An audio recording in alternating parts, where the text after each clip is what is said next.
começa a brilhar, eu vou cantar.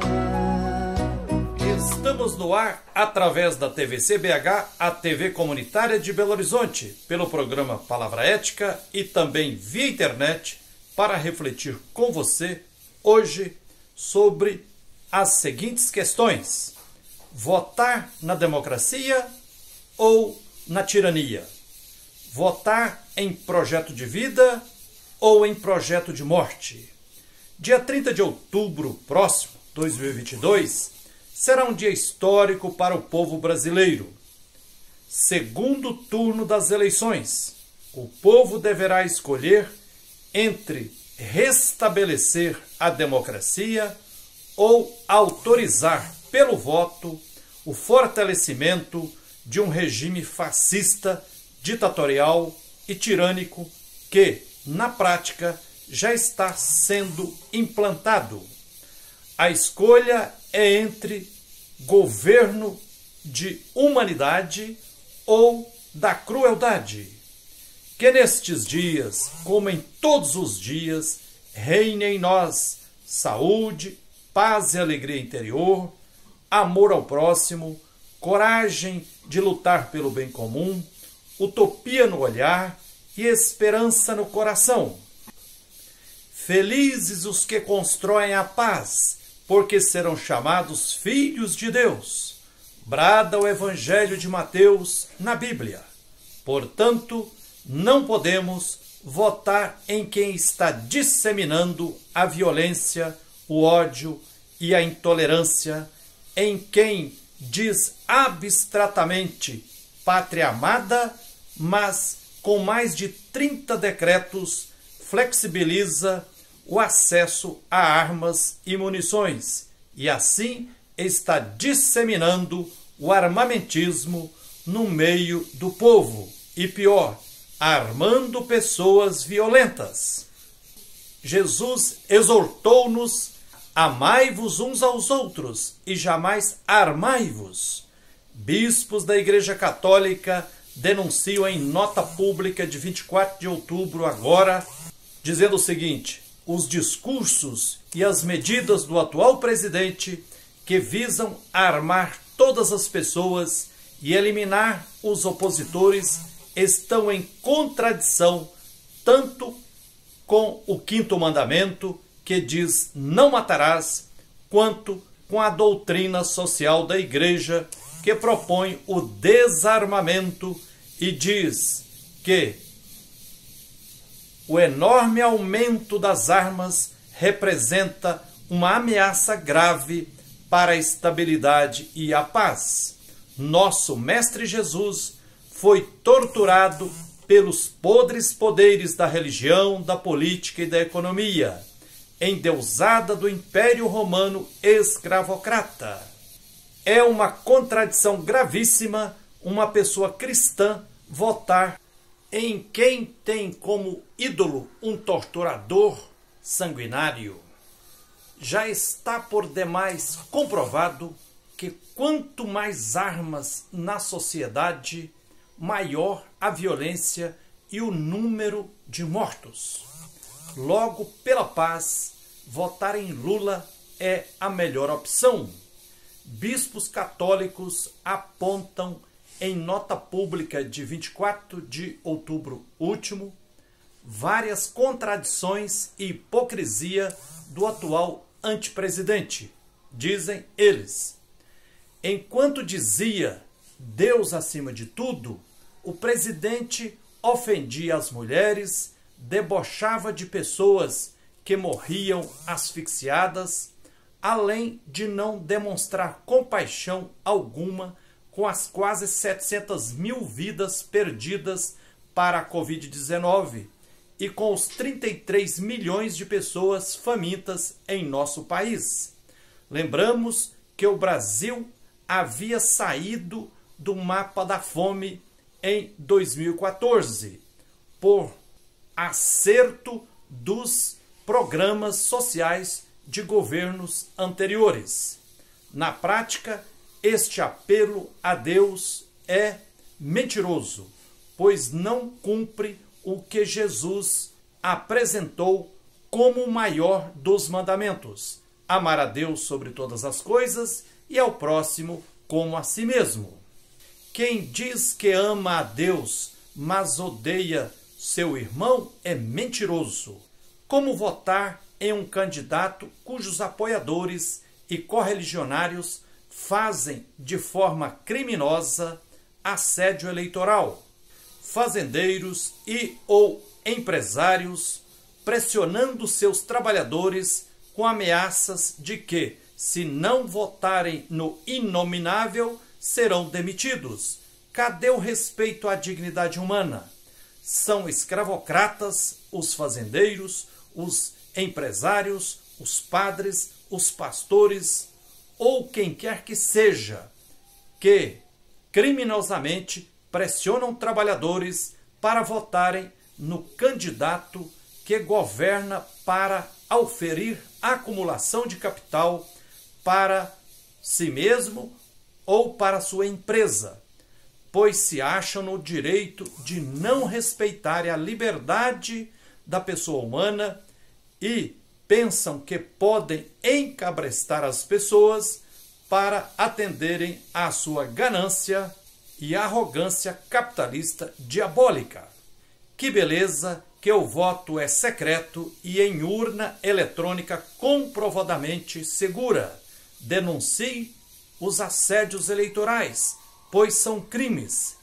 Já está comprovado que pastores e padres bolsonaristas e leigos que se dizem religiosos fazem campanha para o inominável, não por amor ao próximo, mas porque, além de se negar a interpretação dos textos bíblicos com clareza, por conveniência, estão recebendo recursos do governo federal e ou estão sendo beneficiados pelos brutais cortes em direitos trabalhistas, previdenciários, na saúde e na educação pública, ou seja, estão sendo egoístas e insistindo em continuar pisoteando na dignidade humana da maioria do povo brasileiro.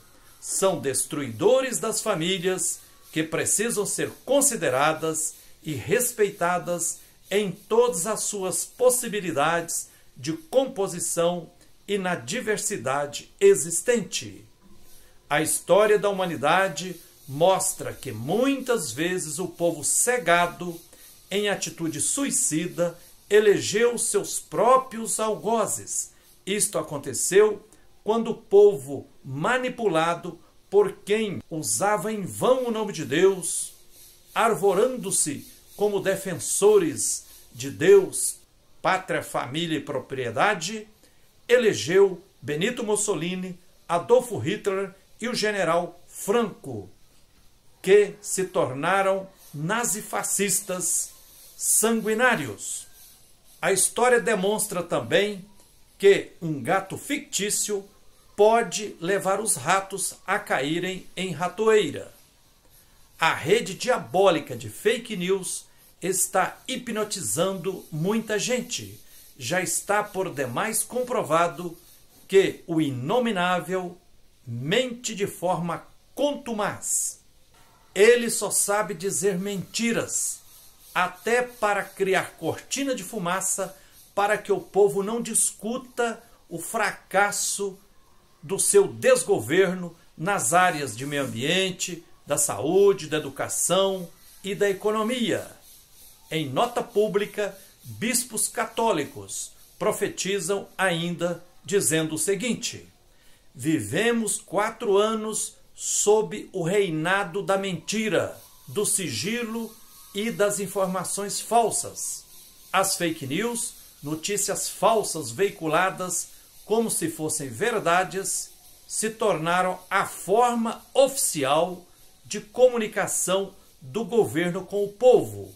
O atual presidente e os parlamentares que o apoiam ameaçam aumentar a composição do Supremo Tribunal Federal para criar uma maioria de apoio aos seus atos. O controle dos poderes legislativo e judiciário sempre foi passo determinante para a implantação das ditaduras no mundo, alertam os bispos. Com formação caricatural e com discursos histéricos, hipócritas pastoras, falsos pastores, padres medíocres, descompromissados ou líderes religiosos, adoradores de dinheiro, estão seduzindo pessoas ingênuas que aceitam falsas interpretações bíblicas e assimilam posturas moralistas e fundamentalistas que, na prática, sustentam políticas de discriminação, de violência e morte. Será um absurdo o povo reeleger um antipresidente que, em 4 anos, não deu nenhum centavo de aumento real do salário mínimo e que confirmou que o ministro da Economia planeja reduzir anualmente o valor real do salário mínimo e da aposentadoria. Isso violentará a dignidade de mais de 80 milhões de pessoas, pois será, na prática, impor relações sociais escravocratas. Lula não é perfeito, mas é 1000 vezes melhor do que o inominável. Em 8 anos de governo, Lula aumentou anualmente o valor real do salário mínimo, o que aumenta o poder de consumo das famílias pobres, incrementa o comércio e aquece a economia do país. A economia do país precisa de novos rumos, alicerçados em princípios de justiça, com taxação das grandes fortunas, com variação do percentual de dedução do imposto de renda, onde quem ganha mais paga mais, quem ganha menos paga menos, e vice-versa. A vida dos humildes, dos preferidos e escolhidos do Mestre Jesus, está em sofrimento diário. Quem visita casas das periferias, das favelas, dos aglomerados, das ocupações, sabe a dor e a agonia que tem sido conciliar o aluguel, as contas do mês, as contas da farmácia. A fome não é mero discurso, voltou a ser uma realidade cruel, insana e desumana na vida de mais de 33 milhões de brasileiros. Engana-se quem acha que apenas com os discursos de bons costumes e de valorização da família estejam acima de tudo e não percebem que, na realidade, as práticas não são nem de bons costumes, nem de respeito à família. Melhor candidato é aquele que investe em educação e saúde pública, que constrói novas universidades, que amplia o número de vagas em creches, pré-escolas, educação infantil, que dá condições dignas de trabalho aos professores e professoras, equipa as universidades e executa políticas de preservação ambiental, o que se tornou uma necessidade diante das mudanças climáticas, com eventos extremos cada vez mais devastadores, causados pela espiral de devastação ambiental promovida por desmatadores, garimpeiros, mineradoras, monoculturas, etc. O atual antipresidente virou as costas para o povo empobrecido, principalmente no tempo da pandemia. Não será ético reeleger o inominável, porque está altamente demonstrado que ele não levou a sério a pandemia da Covid-19 e poderia ter evitado a morte de mais de 400 mil pessoas por Covid-19.